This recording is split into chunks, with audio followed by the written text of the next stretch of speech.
Now, with all that in mind, and I was starting to talk about integrity in journalism and what, the real motivations are for people that come out and do these things, Barry, you might want to hold on to yourself for a minute here because I brought Daniel Louis Crumpton in. Can you hear me, sir?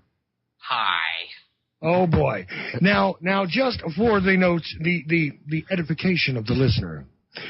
This apparently is my mind control handler. He is the guy who is apparently controlling things that I say and do, and may actually also be simultaneously my puppy dog. So please give me the key phrase, Mr. Controller, as we go forward into my show. Notice my mannerisms have now changed. I have shifted into my controlled state. Puppy dog handler. Yeah, see, I've been accused of a lot of things, and I guess puppy dog handler just might as well go on the resume now. So I'm glad that my programming is working for you, Mr. Ochelli, that you could make it to the air under such horrible conditions with your teeth today. Congratulations. Barry, nice to meet you. Hey, nice talking with you, Daniel. We've talked before. Too. Yeah, now this obviously is tongue-in-cheek, people. Look, if you think that either I have any sort of control over somebody else or anybody really controls me, you don't know a damn thing. But hey, let people carry out their odd delusions about what might actually be happening. No, in fact, if you despise the things I say and do, you only have me to blame. The network doesn't control me. My guests don't control me. I don't bow to anybody. Period. So let's keep that in mind. The only way that I've figured out how to control Chuck Ochelli is to shut his cartoons off. All right, I grant you that. You cut off Family Guy, you got him in the palm of your hand. You watch that stuff, Chuck? Are you a cartoon guy? I love cartoons, because they really, it's the only thing that, look, you could ask anybody who really knows me, what does this guy, use for entertainment when he's not, listening to conspiracy theories, watching videos on, reptilians and how many times JFK was actually shot and 9/11 and all that. When he's not doing that, what does he do? Anybody who knows me will say, this guy's watching cartoons, for God's sake. It's true. It's absolutely true. The Simpsons, Family Guy, South Park, I love all that stuff. I really do. That's my only, mainstream entertainment outlet. Constantly. So that's, you want to get into my psychology about it, go ahead. But, we've only got an hour and something left. So, it'll take a while. But, that's the only way I figured out how to control Chuck Ochelli is to imitate somebody from The Simpsons or Family Guy, and then you have him in the palm of your hand. Other than that, I have no interest whatsoever in being Chuck Ochelli's handler or his puppy dog. I just simply will be satisfied with the term friend. You're a friend. Yeah. And that he is. And as I said earlier in the show, it's like I'm on with two of my brothers here tonight. One of them I have not seen face to face. The other one I have. But it doesn't matter. I know who my people are. Actually, you haven't even seen me face to face, you blind fuck. Here we go. You heard that, didn't you? All right. See, now you're going to make me go into Italianese, and I'm going to have to handle this guy. This is the way this is going to have to go. I was wondering if your audience had recognized that as of late you've become more and more Italian mobster-ish. And if they you're ready to kill, man. Yeah, if they only knew the backstory to that, it'd be so fabulous. But, yeah, at any moment, this guy could go off, Forget about it. Well, I think it's time we make them an offer they can't refuse. Well, it's exactly a time that they need an offer they can't refuse. Now, exactly, like get off your ass or die. You got it. First of all, to everybody who's listening, that's really the contract here. Okay, but... Well, in a nutshell, go ahead. In a nutshell. On top of it, though, I got to say that for those who choose to make themselves my enemy, just like I was telling that story about what my grandmother said to me, she said, all my life, she always said, you're the grandchild that I worry about. And she said it to me last year. She died on 9/11 this year. But she said it to me about a year ago again. And I said, finally I said, listen, you're worried about me and the radio show and the stuff I'm doing and things like that, not even remembering that she's always said this to me. But then it clicked. She said, no, it's just that I know that you have such a tremendous depth to love people. I'm afraid of what will happen when you learn to hate them. And I told that to Maria Heller on Wednesday, and she said she understood completely what that meant. I'm not saying that I do necessarily, but that's what it's come down to, and I still have not really truly learned to hate. I've learned to get angry, though, again, and I guess that gives me slightly different mannerisms. So, all right, enough of my personal crap. Here comes... Yeah, go ahead. And tying in with what we're going to be talking about, I forget the name of that movie, Newsroom or whatever it is, but he says, before anything can happen, the first thing you have to do is get mad. You got to get mad. Yep. And once you get mad, then the road starts to become clear. But you got to get angry about your current situation, and that's the only thing that's going to give you enough leverage to enact any kind of a change. You got to get angry first. So I am so glad to hear Ochelli back on the radio, pissed as hell. Yeah, me too. I was worried there for a few days that you were gone, Chuck, and I was just going, wow, that can't happen. Who am I going to go on the radio with? Come on. Well, yeah, but you know what, Daniel? I agree with you, but why are we not mad? Why is, me and Chuck got into this conversation here a couple of weeks ago. What is it that is holding the general population back from standing up and screaming at the top of their lungs that we see what's going on, that we know that you're not our friends, and we're going to put a stop to it? What is stopping society from doing that? Well, let's talk about a few of those things tonight, guys. Let's talk about the divisions in our society and how they've been put into our society and how they're affecting us now. I'd love to get into that conversation if you want. Well, it's what keeps us from doing that is apathy. But on the related topic, I'm not quite sure because I had to make sure that all my other mind control slaves were operating correctly so that I could go on the air tonight. So here shortly, if you guys hear a ding on Chuck Ochelli's door, that means that my mind-controlled puppy dog girlfriend's bringing him a slice of pizza because I got it like that. So, but on a related topic, I'm not sure if you got into the main deal. Have you yet, Chuck? No, I have not. I was waiting for you. And the reason is that, look, first of all, I don't even want to get into it in depth this hour, but I'm going to give people a little preview here. We said on this radio show, we went on Clyde Lewis's radio show, you and I. We went on your radio show. We were on Vinny Eastwood's show. We went anywhere they would give us a microphone. Okay? Back, let's remember now, back when there was this thing going on in Bern, Oregon. Okay? Why? Well, go ahead. The deal was that there were people there that were doing something that was conducted in an ill-advised fashion, which I said from the beginning. I thought that it was poorly planned, poorly executed, and what was going on there was going to lead to nothing but a disaster. Bottom line. Fortunately for them, quite honestly, only one man wound up dead. Fortunately for them, only a few guys really wound up in prison. Fortunately, it wasn't one of those another Waco situations like one of the hothead loose cannons was screaming on a live stream constantly. Okay? Fortunately, it wasn't something where we had to mourn the deaths of many, many people and take a look at it and re-examine our own souls, our government once again, the entire evil structure that has risen up. We didn't have to do that this time, but damage has still been done. We went everywhere trying to actually engage in discussions, get these guys to bring responsible journalists that were going to tell the real story about what was happening there in, and it didn't happen. That was my initial entry into that situation. Of course, we knew about it before it happened because we have friends. Mm-hmm. We know people. We heard things. You know people, you hear things, and information is one of the things that is of most value, no matter what you think. See, here we go again, Barry, right? Okay. But basically, tying into the Oregon thing and what has both Chuck and I very, very upset is because, in fact, yeah, we did. We went anywhere where we would be heard regarding the takeover or the siege of the Oregon standoff thing, the Mount Horror Refuge, and we basically did what everyone told us not to do and call names out. And me and Chuck both, at personal risk and at the risk of, our, I guess I could say your brand or whatever, we both came out and we said outright that Pete Santilli was going to get people killed. That Pete Santilli of the Pete Santilli Show was out there doing things that was going to provoke a violent conclusion to that ordeal.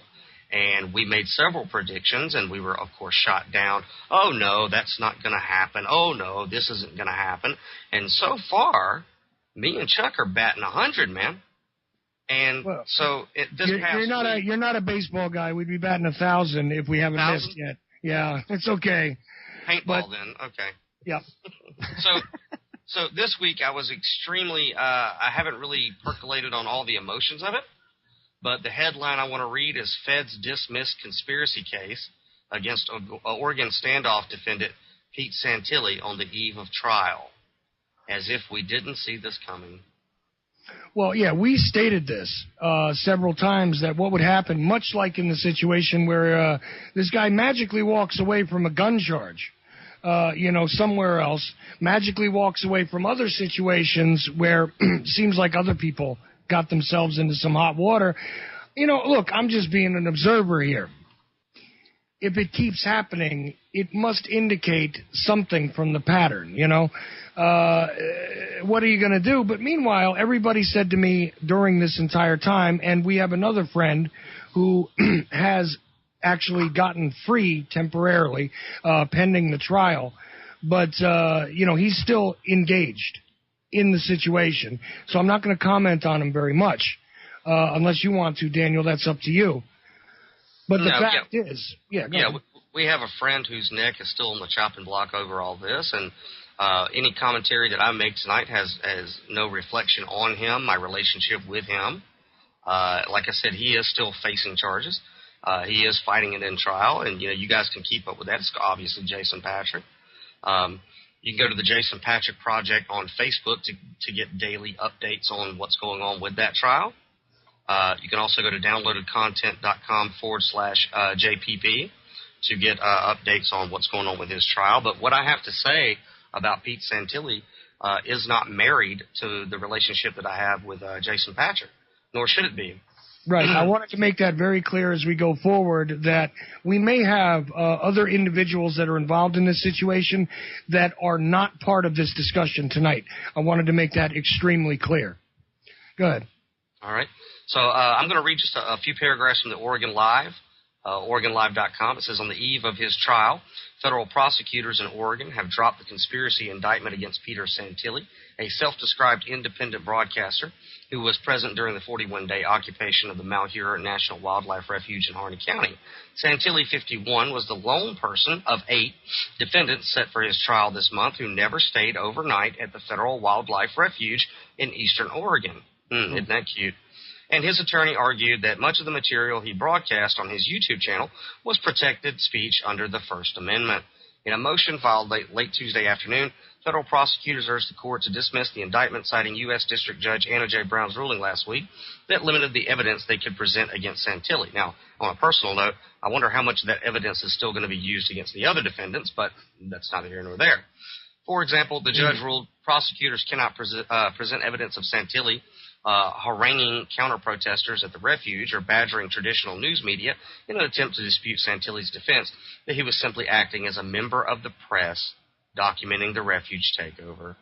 Quote, based upon this court's pretrial evidentiary rulings excluding evidence against Santilli, the government has decided that the interests of justice do not support further pursuit of these charges against Santilli, end quote, according to a motion signed by U.S. Attorney Ethan Knight.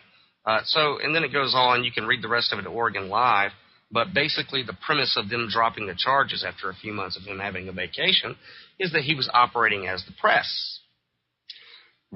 Now, we're getting ready to go to break, but I want to put this out there. This has nothing to do with anybody else's opinion. I'm telling you that from my observations, from the beginning, I have stated that what I witnessed this guy doing was not operating. When you operate as a member of the press and you are covering a news event, there are certain things that happen. You are not participating in the news. You are covering it. There is a fine line there. And that's not because I have I'm married to some mainstream standard. I'm talking about the standards of legitimate journalism. No matter what you want to call yourself, no matter how much you get paid to do it, I don't care if you're on a high school newspaper, you're doing your own podcast, or you're working for one of the alphabet soup piece of garbage corporations. It doesn't matter. Okay? There is a standard. There is a way, a code of conduct here that puts you in a position where you don't participate in the event. You are merely covering it. Okay? What we saw, what this guy made sure to put out there, what I saw over and over and over again, is somebody who was disrupting public meetings, participating in interactions with law enforcement, claiming to be part of the occupation, while meanwhile, as he said there, just in the article alone, never actually getting down in the trench, staying overnight with his alleged comrades. All of this stuff, it seems as though, depending on the purposes, based on what I could observe, sometimes he's a member of the press, sometimes he's a member of the occupation. When it comes to being prosecuted, I'm going to hide behind the press credential. And he doesn't have one, outside of, electrical tape put on the back of a vest, I guess, or whatever that was, that said press. It doesn't even mean that everybody needs to have a credential. I'm not sticking to that. What I'm saying is, if you're going to cover a news event, you cover it. An embedded journalist, okay, is not firing shots at the enemy in a war. All right? That is the issue here. And the conduct and the nonsense to end up resulting in this guy being set free, I find it extremely fascinating. We're going to cover that, the integrity of alternative journalism in general. We're going to name names, and we're going to take some necks. Barry Prince and Daniel Louis Crumpton are with me on the Ochelli Effect. Stay tuned, people, because we'll be back in the second hour, and it's going to get deep. Second hour of the Ochelli Effect here on American Freedom Radio at AmericanFreedomRadio.com, which is where the live show originates from. I do apologize if you hear a little bit of unprofessional noise coming out of my mouth as we go forward tonight. It's swollen. I am not in good shape, but I'm doing my best. So, my guests tonight are Barry Prince and Daniel Louis Crumpton. We opened up a subject in the first hour that needs to be carried over into the second. Who knows where the show will go after this? But here we go. Factually. And also, you know what? In the second hour, that beginning piece there you heard is from a song called Sharks by Payday Monsanto. Support independent artists. Payday is an awesome hip-hop artist, and he's available on iTunes and other places. Go get it. Go support him. I mean, you can find it for free if you want to, but hey, I suggest, just like when I talk about alternative media and your need to support those who support your right to know something real, well, Payday's just like that, too. He's just a hip-hop artist doing it. So, back to it. What are we talking about? The unreal, actually. A guy who was fired from American Freedom Radio, quite honestly. This is the person in my crosshairs tonight. He was fired from this network, by the way, not because his views were outrageous or he was too much of a patriot or anything like that.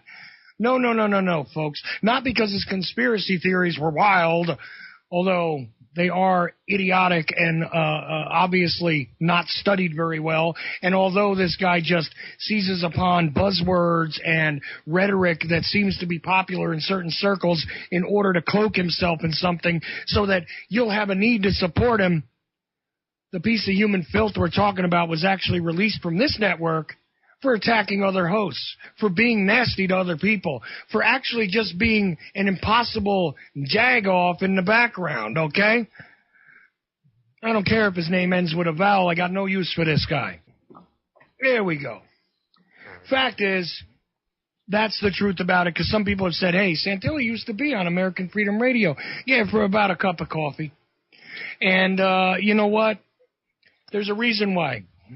He got semper fired from from the AFR thing, you know, because this thing of ours, it wasn't a thing of his. He didn't belong here, and I can say whatever I want. I don't make things difficult for the people that are trying to support me or giving me a platform. I don't do that unless, you know, you count being a little too truthful, being a little too rough on occasion, all that kind of stuff. No, but forget about me. This guy, as we stated in the first hour, conducted himself in a rather interesting fashion in Oregon. Now, was that the first time we saw this? No.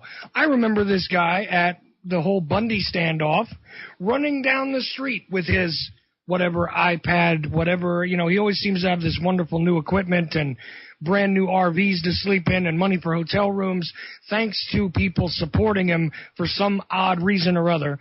But the deal is he's running down the street talking about going to American Spring. Everybody remember American Spring? Everybody remember that debacle that didn't go anywhere? Everybody remember the other stuff that we heard about this guy with, you know, who knows if money disappeared during this or that or the third thing and blah, blah, blah. Hey, look, I don't report on things and call them facts unless I know they're facts.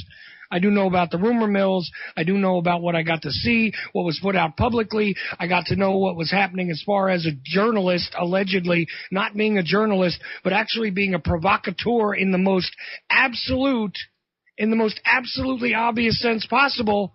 And I know that a good man who I was in contact with, who was going to be on this show, got killed. Yeah.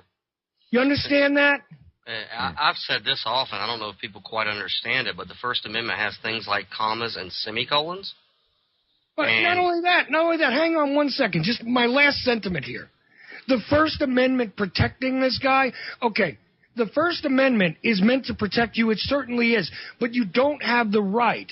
You notice I have never, on this show, no matter how angry I've gotten, gone out and said, you know what, I advocate violence against XYZ person. I'm telling you to go out and do this. I don't go out and try and provoke people because I know about the responsibility I have.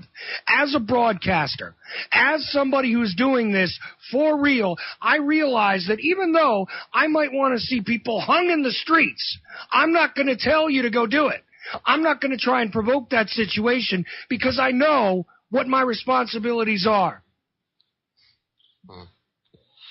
That's it. I'm sorry, but I needed to get that out. Yeah. You know. Yeah.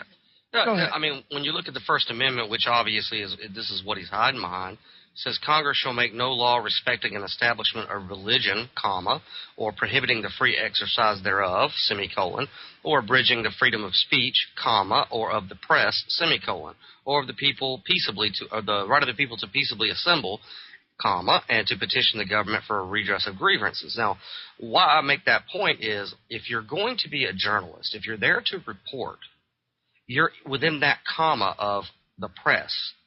When you step outside of the comma, you don't get to carry the press with you and be a provocateur. You need to pick your role. And what we saw with Pete Santilli, what we consistently see with Pete Santilli, is that he's not operating as the press. Now, he's operating as the press whenever there's a federal indictment. But what we saw live on YouTube was this guy was provoking, he was encouraging, and he was participating in the same type of activity that these other guys are facing charges on. But because he waves a magic wand and says he's the press, then it all goes away. And we're talking about integrity in journalism. Having integrity in journalism is be a fucking journalist. If you're going to be a journalist, be a journalist. If you're going to be a protester, be a protester. But you need to own it. Now, what's sad to me, Chuck and Barry, is that if he goes to Nevada, because he's still in custody, he's got to go to Nevada to face what they say is more, quote, serious charges. But honestly, he did more in Oregon than he did in Nevada. So I'm seeing if they drop the charges in Oregon, they're probably going to drop the charges in Nevada. I'm not a betting man, but if I was. So what's sad to me is that when this guy does eventually walk out and he takes maybe a week vacation and enjoys some of that donation money, that he's going to have the audacity and the gall to go back on the air And he's going to use this entire ordeal as a badge of honor. Look how much I love the Constitution. Look how much I support the right of the people to protest. And what's even more sad than the fact that he doesn't have the guilt of the blood of Lavoy Finicum on his hands, because he does. At the end of the day, he does. It is his fault.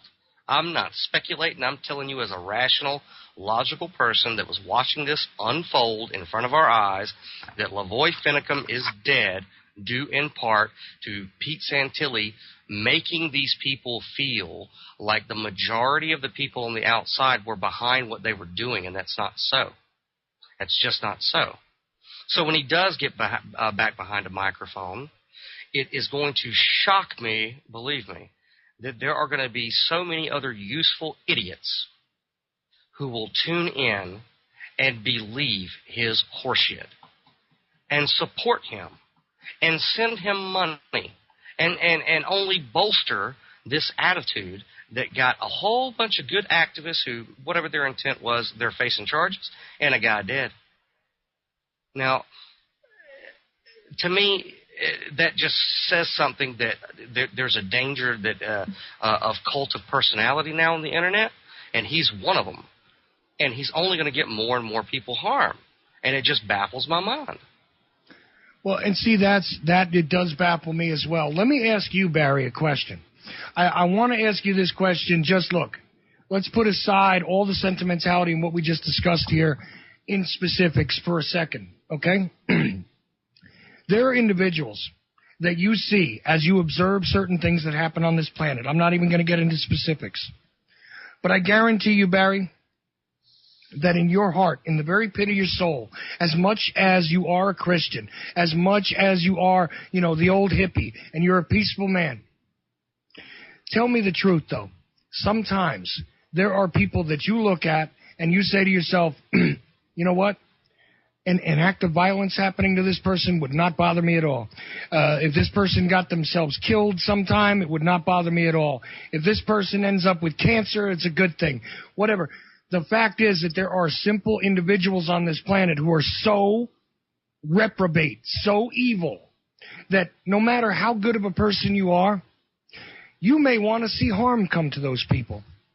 I mean, in your gut, when you're all by yourself, when you're getting ready to close your eyes at night, there are people that I bet you could make a list of that, you know what, if I wake up tomorrow and they're not on this planet, it's a good thing.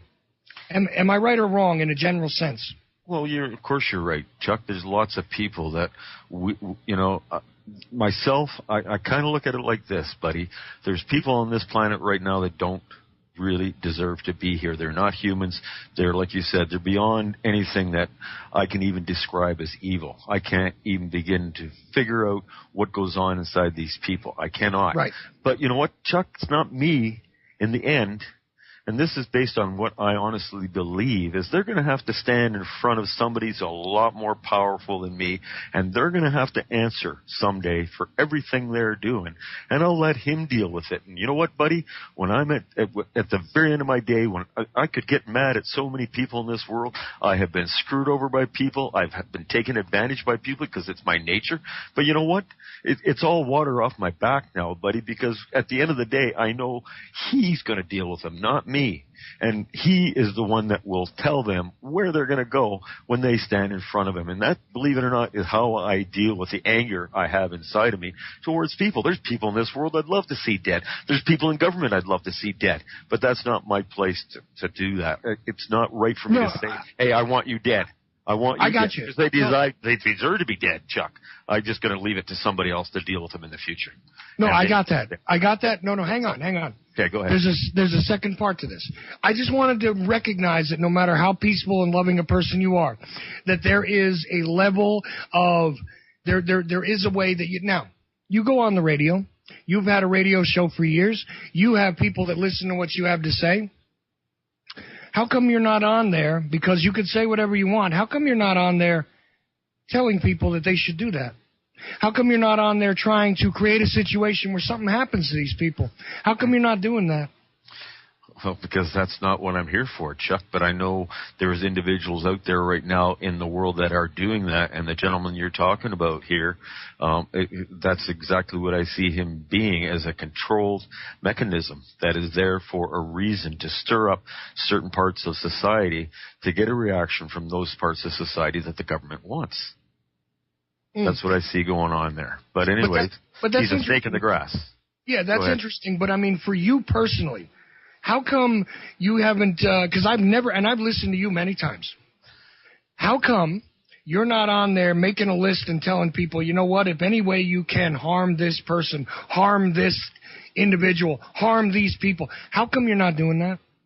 Because that's not me, Chuck. Well, that's no, not me. That's not in my heart. Not only is it not you, but even if it was in your heart, even if you were completely overrun with anger and absolute disgust, and you got to that situation where you were looking at something that was beyond evil and evil and evil and evil, you wouldn't do it. And you know why? Because we all know that that is not what our role is when we are public speakers. We all know that we have a responsibility to not scream fire in a crowded theater. We all know that we have a responsibility to not try and provoke violence, to not try and provoke people to be putting themselves in harm's way, to not do those things. Those are the restrictions. Those are the real restrictions. They're not there because, oh, it's a mainstream thing and you're afraid.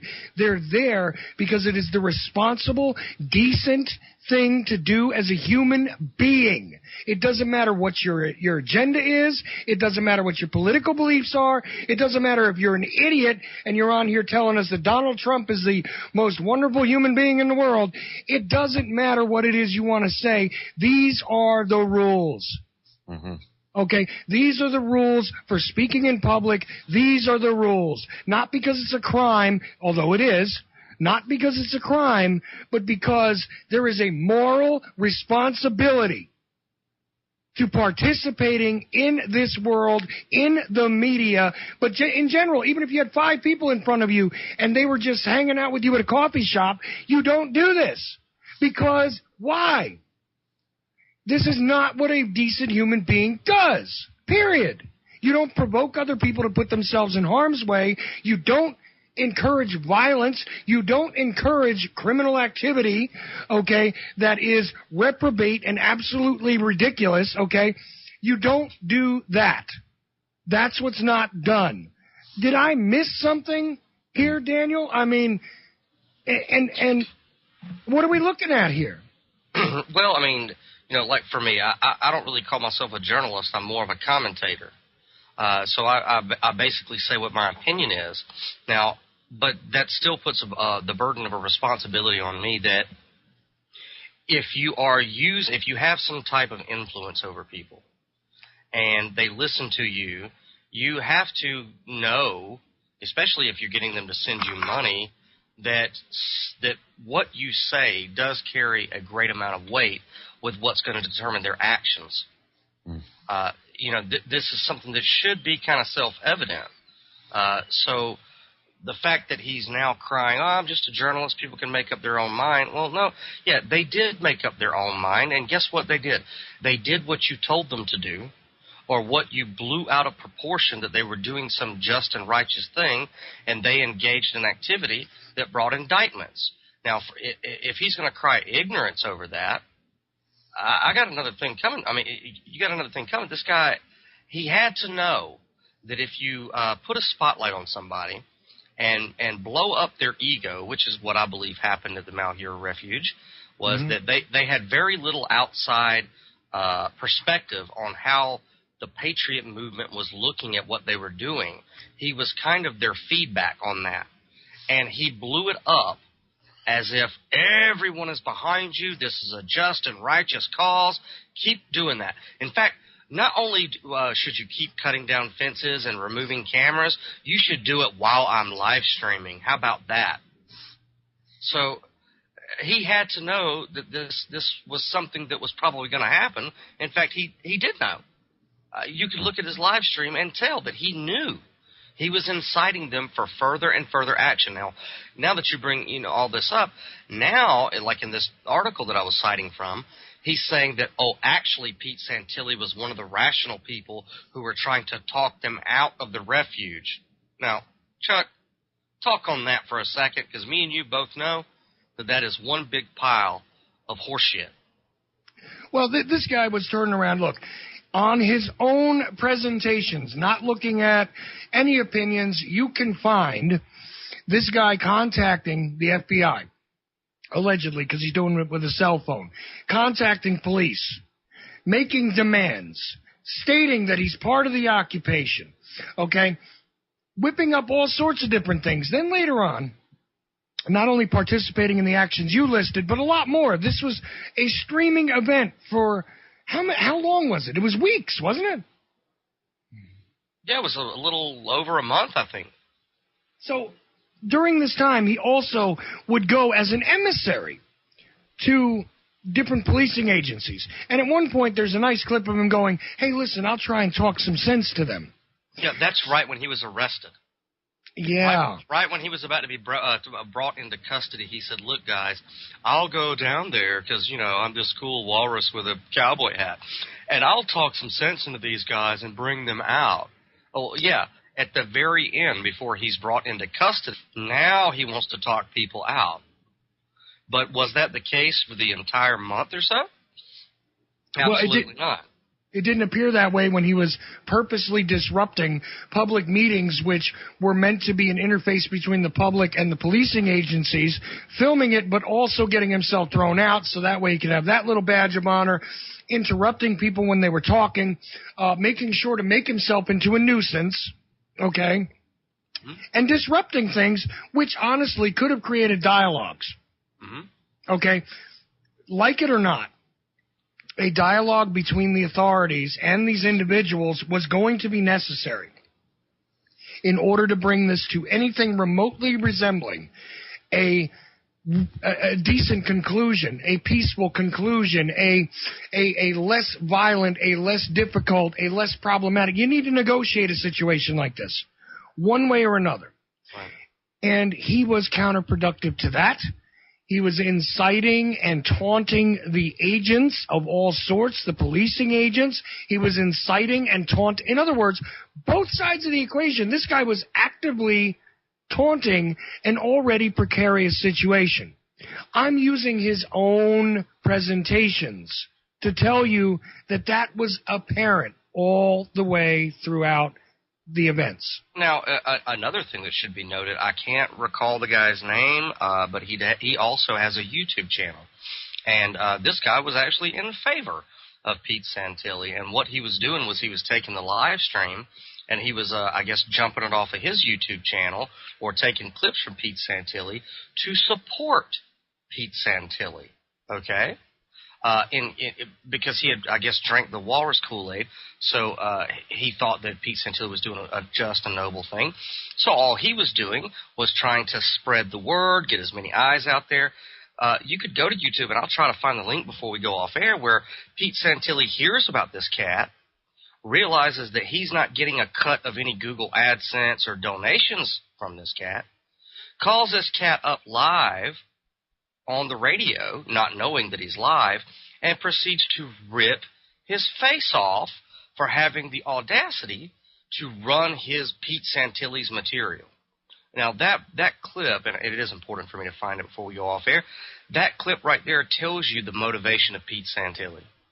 The fact that he called another independent journalist and said, you need to take your channel down because that's my material, shows you that Pete Santilli had no interest whatsoever in what was going on, the furtherance of the movement, the safety and protection of the people who were in the occupation.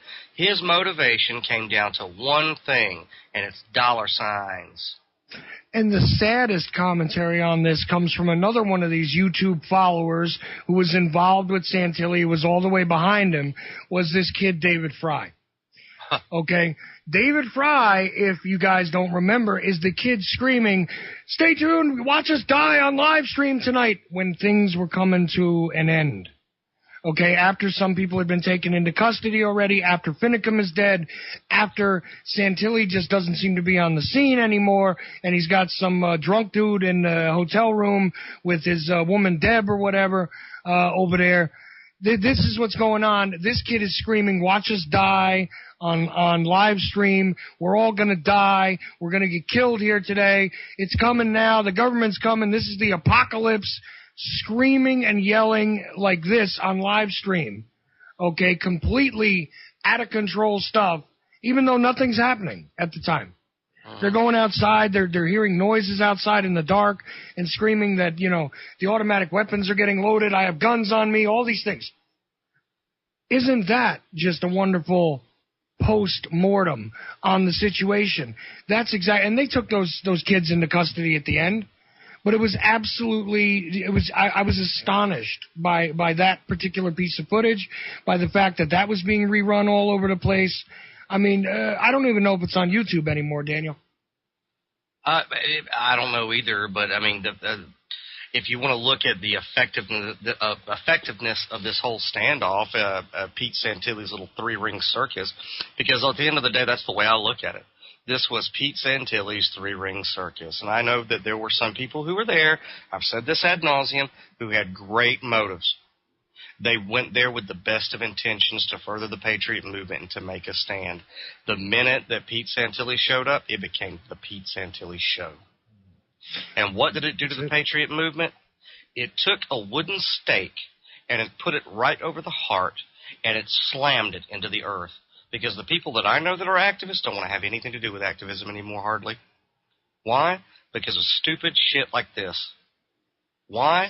Because Pete Santilli needed to get those subscription numbers up and get his name out there and get some donations.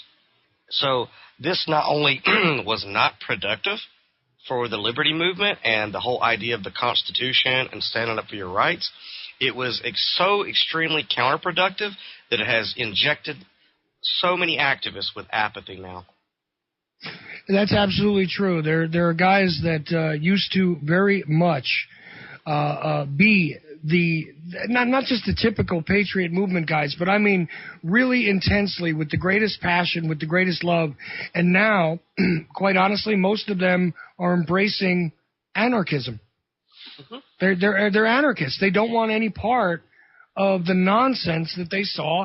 They don't want any part of the debacle, which, yeah, I do remember that the Bundys are involved here, and I've got a lot to say about that. I find that whole thing suspect, too, although, hey, look, not everybody has to agree with me, but the fact is anything that people thought was even accomplished as far as standing up to the government, making a statement, doing the right thing with that whole cattle rancher deal in Nevada before was absolutely erased.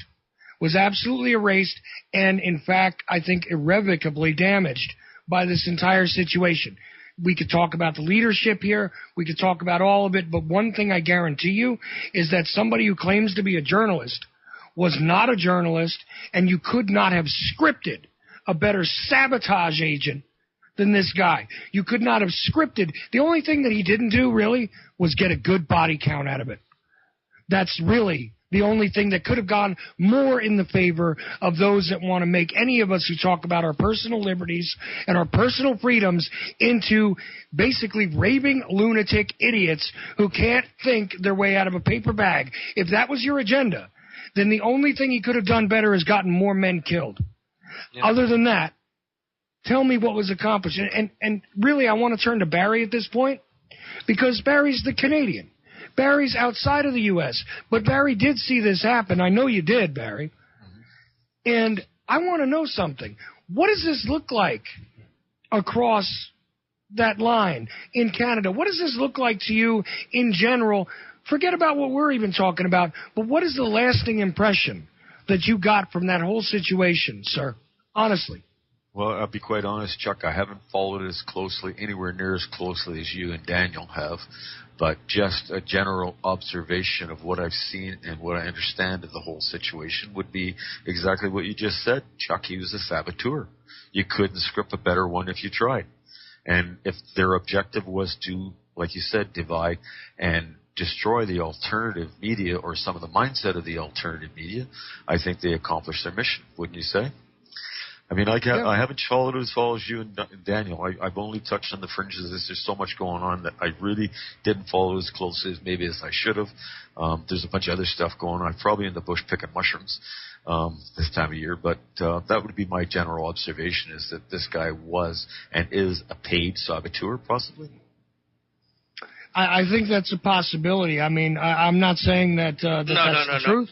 No, just a thought, Daniel. Yeah, go ahead. I'll come out and tell you right now, he was a paid saboteur, one way or the other. He got a bunch of donations. I mean, it doesn't matter if supporting him. Yeah, it doesn't matter if the feds paid him or whoever paid him. He got paid, and he sabotaged. The biggest thing about it is the influence. The biggest thing about it is the influence he's having on the people that are following him, because his mindset is up his arse, and he's having an influence on a lot of people. Like you said, Chuck, our responsibility as journalists is not to promote violence. I try and promote love and understanding between people. And as Daniel pointed out, it's not just journalists. It's just being a public speaker of any kind. Exactly. You have that responsibility. So if I'm commenting, if I'm a comedian even, I've got a responsibility not to do things like this. It's just that simple. I mean, no matter what it is we're doing. And, before I turn it back over to you, Daniel, I just want to say something here. It's not just that we're upset about what happened, but I want this burned into the mind of who is listening to me right now. Not only has there already been a payment made for the damage done, but in the future, like Daniel said earlier, wearing it as a badge of honor. He's going to come out there and try to, cash in some more. Mm-hmm. Okay? Don't let that go from your minds. This guy is going to try and cash in some more. Now, bolstered by the bona fides that he has been, I went to jail for my beliefs. Let that ring in your head a second. Oh, yeah, that's going to happen. There's going to be a lot of people, but, like they say, there's a sucker born every minute. There's going to be a lot of people who buy it. And there are going to be a lot of people after this who are going to listen to his stuff, if that's the route that he chooses, which I'm pretty sure he will.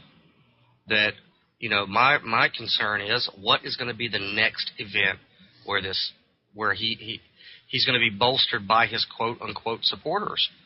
And it's going to be worse. Yeah, worse. Why? Because it's still going to be the continuation. It's going to be the continuation. I'm dumbfounded, really. And the fact is that those of us who feel as though there is a basic human decency responsibility here to being a public speaker, fine. Don't call any of us journalists. No problem. But we are speaking publicly. We're public speakers.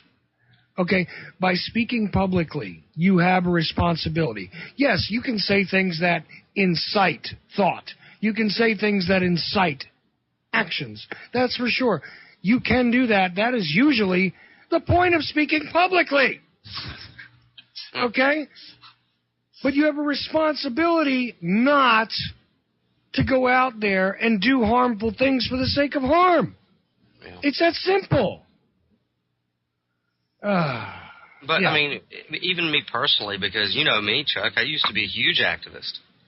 And this entire event, did it diminish my belief in the Constitution or people's personal liberties, or that you should stand up for yourself in that way? No. But as far as, wanting to go to some rally or anything like that, it completely took the steam out of me. And I'm like, no, this is stupid, because there's always going to be some asshole like this with a fake cowboy hat and a ridiculously mutated looking, and I'm making some personal attacks, and maybe that's childish.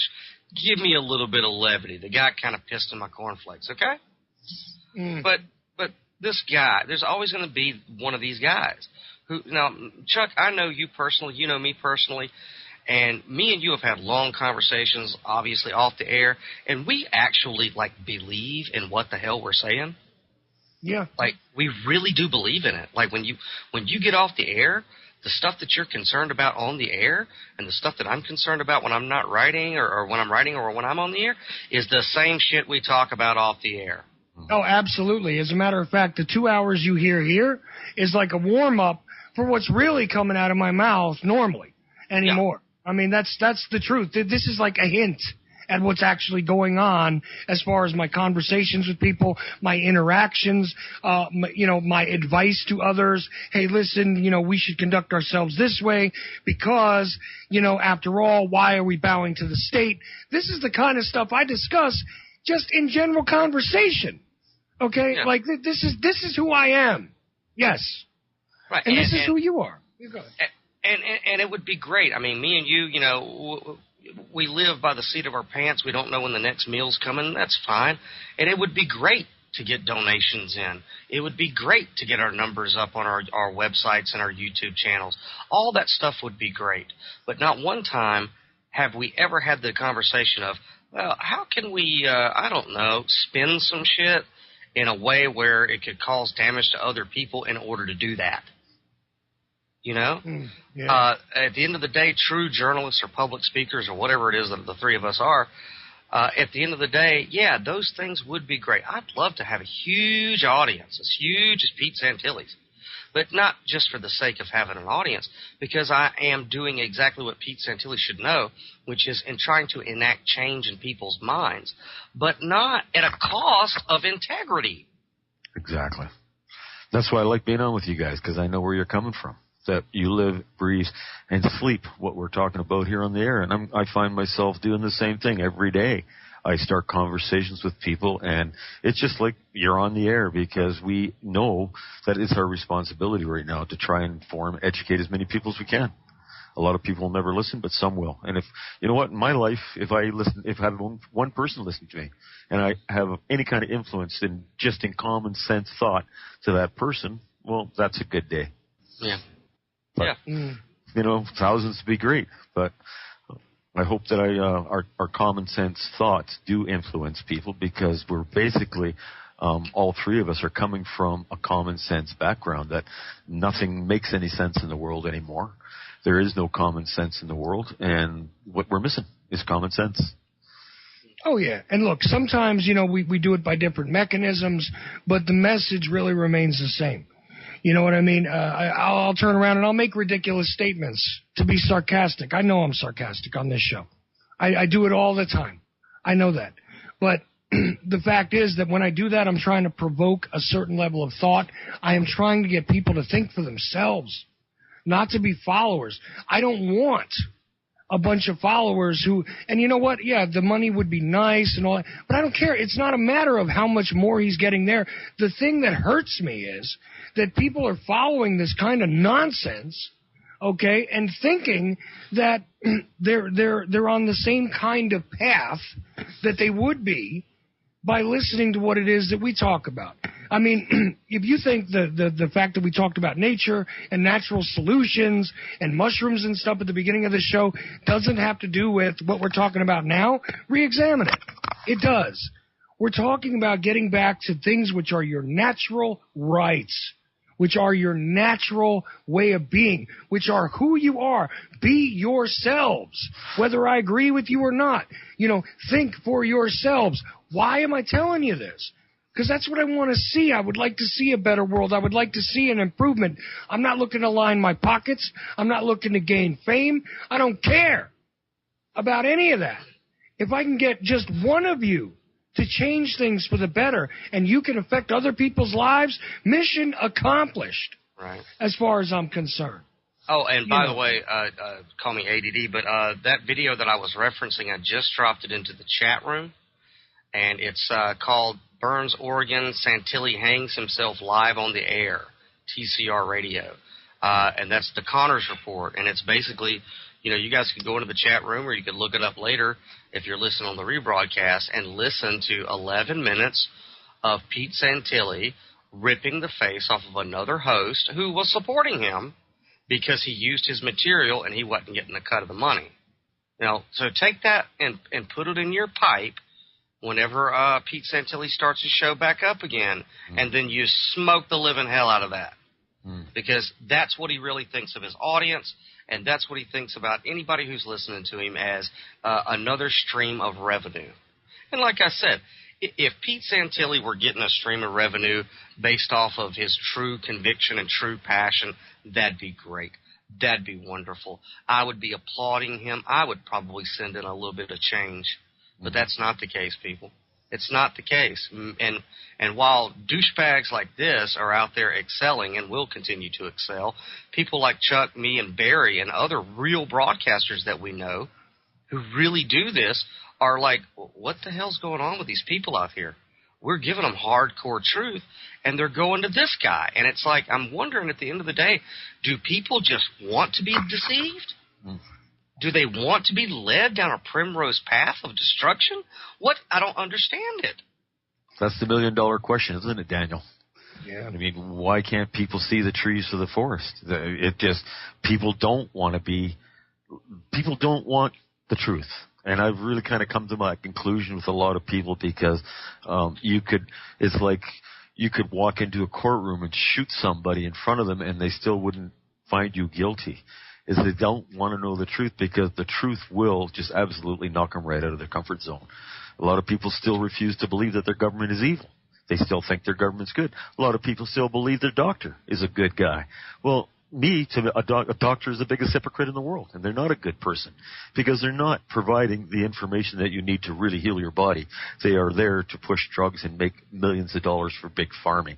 To me, there's so many things in our society that are upside down, and all you really have to do is kind of look into the past. Look at our Earth 200 years ago, before the arrival of big farming, before the arrival of chemicals, before the arrival of nuclear power.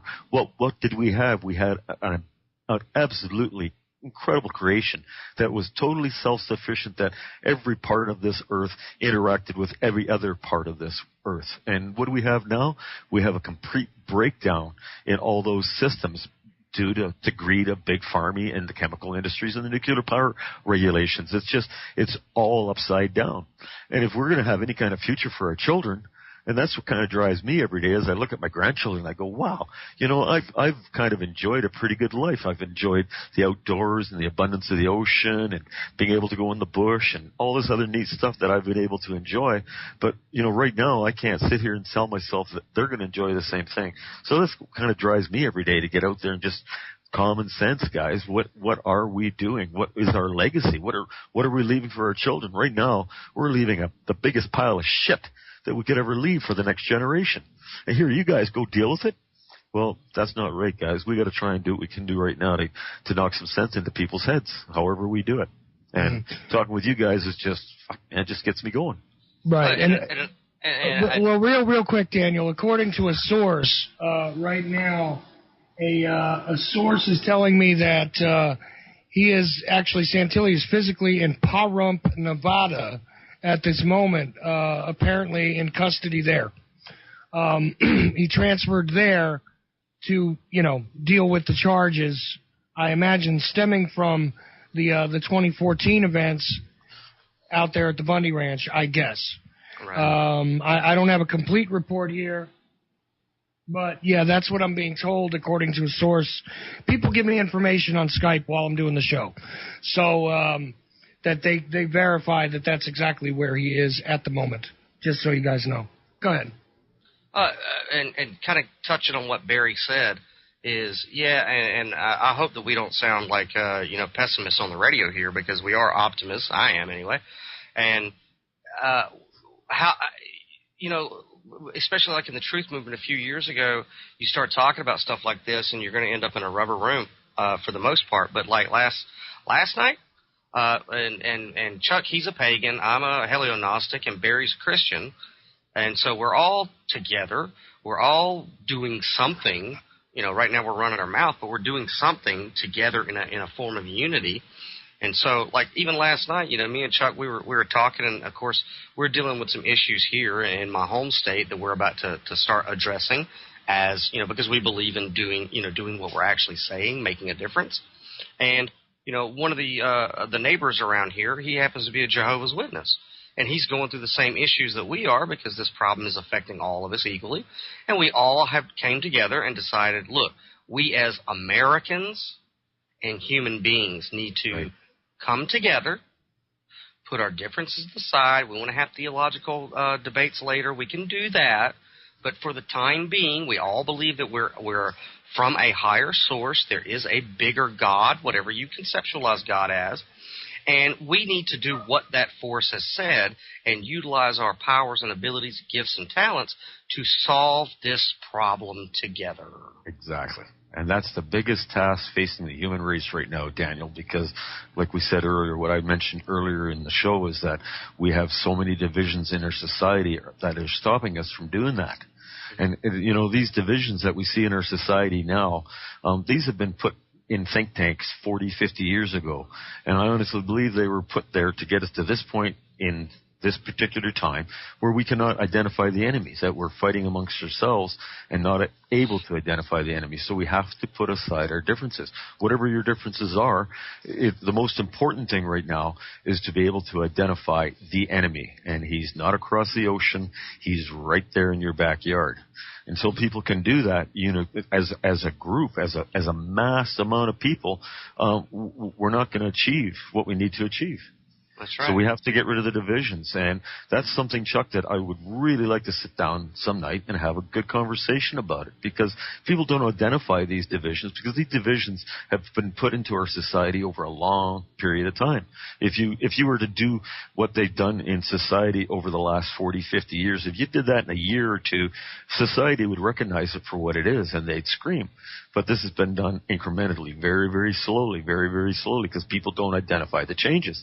But now we find ourselves at a really, really precarious time in human history where we're fighting amongst ourselves, we can't identify the enemy, and the enemy is just getting stronger and stronger every day.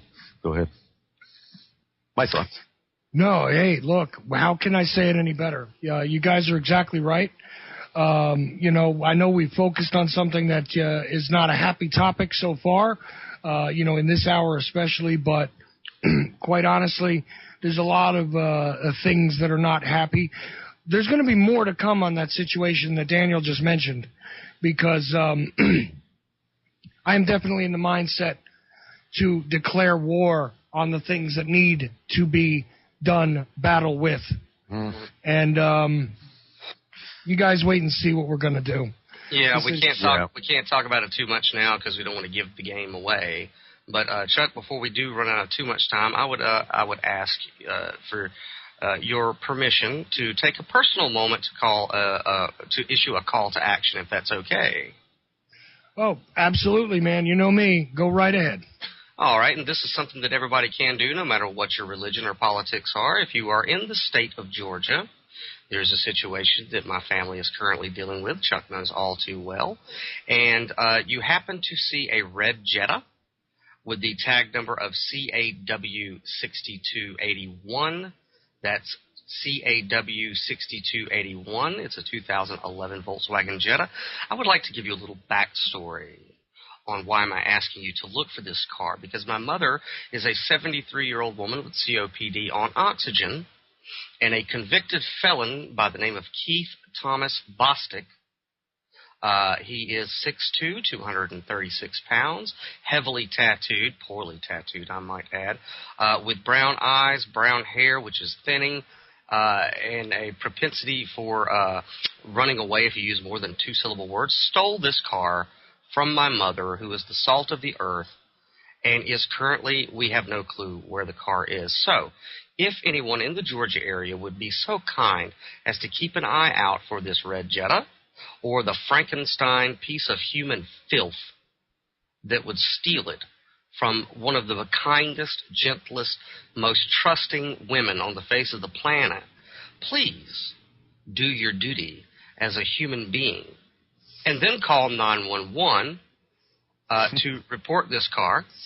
And if you could also reach me on Facebook, it's Daniel Louis Crumpton, and give me real-time information as far as if you see him, both of them.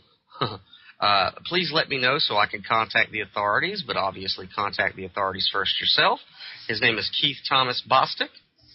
He is 6'2", 236 pounds, heavily tattooed. And like I said, he's got a goatee. You can go on my Facebook wall and see a picture of this piece of crap. So please, I'd like to issue that call of duty. And we as Americans can do something about this injustice, bring this guy to justice, and we might not have to involve the state, or we might do better than the state. Well, either way, I'll say this. Absolutely. Please do that. This woman who I've gotten to know is exactly as Daniel describes. It's not just because it's his mom that he says it. It just happens to be the truth. Very sweet lady, and great deal of kindness she's shown to me in recent times as well. I've gotten to know her quite well, and this is really a disgusting situation, so if you can assist with that, yes, I would appreciate it. Personally, I would take it as a personal favor if someone were to help resolve that situation, actually. So, thank you very much. Well, I just saw a mugshot of that guy, and he doesn't look like a very nice guy, Daniel. I just went to your wall and had a look. Yeah, well, he looks like a criminal. Anybody who would steal from a 73-year-old woman that's shown them nothing but kindness, forgiveness, and understanding, I'm not really big into piece of shit. Yeah, I'm not really big into eugenics, but in this case, this guy's a primate. He's an inferior, a predator, subspecies predator. And, I'm not telling anybody to do anything, but I would not, bat an eye if God, whatever we conceptualize God as, would interject some divine intervention to show this guy what justice is. It's absolutely disgusting to me that we live in that type of a society, which, a lot of it is chemically induced, but that's no excuse. This is a situation that obviously has my household very upset. So anybody who's out there, this is not a joke. Please look out for this guy. Let me know real time. And me and Chuck would appreciate it. Absolutely. Listen, we're running low on time in general here, fellas, and I want to give each of you the opportunity to say something, because we did run the gambit tonight.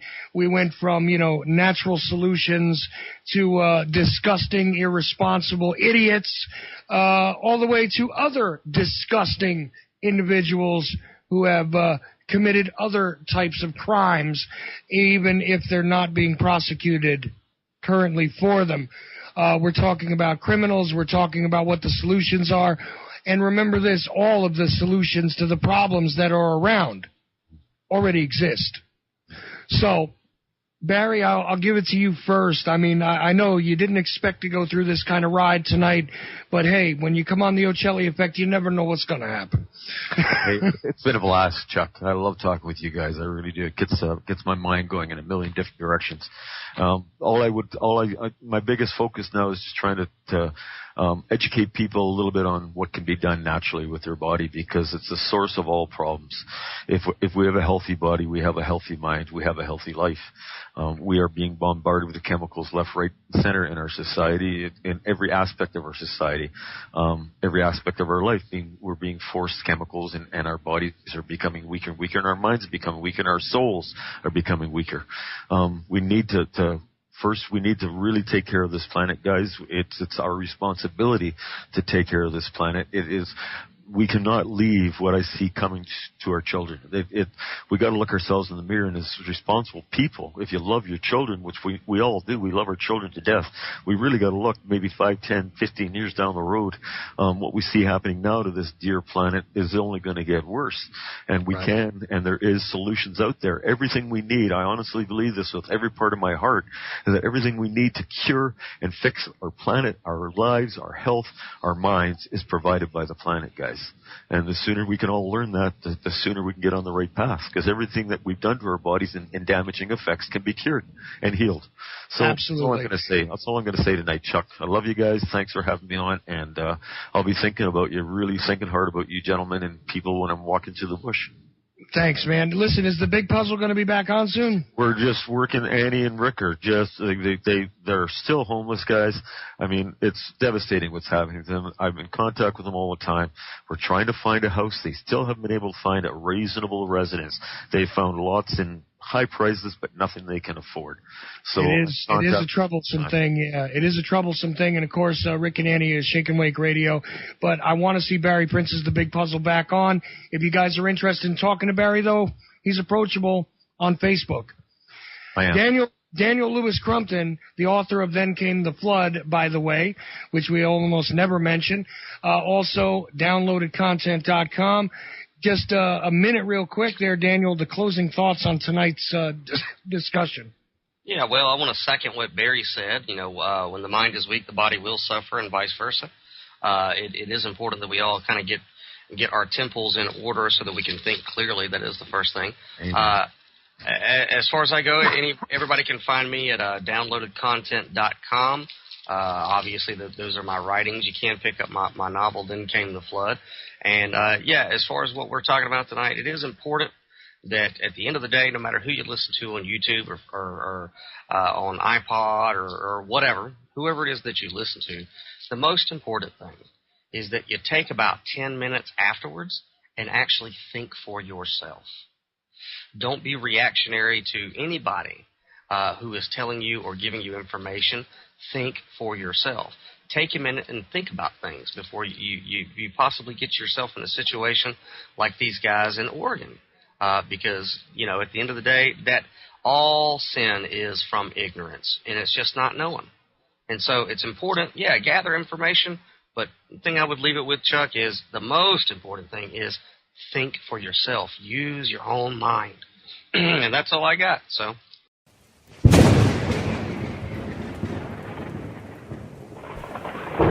Downloaded Content Podcast. Downloaded Content.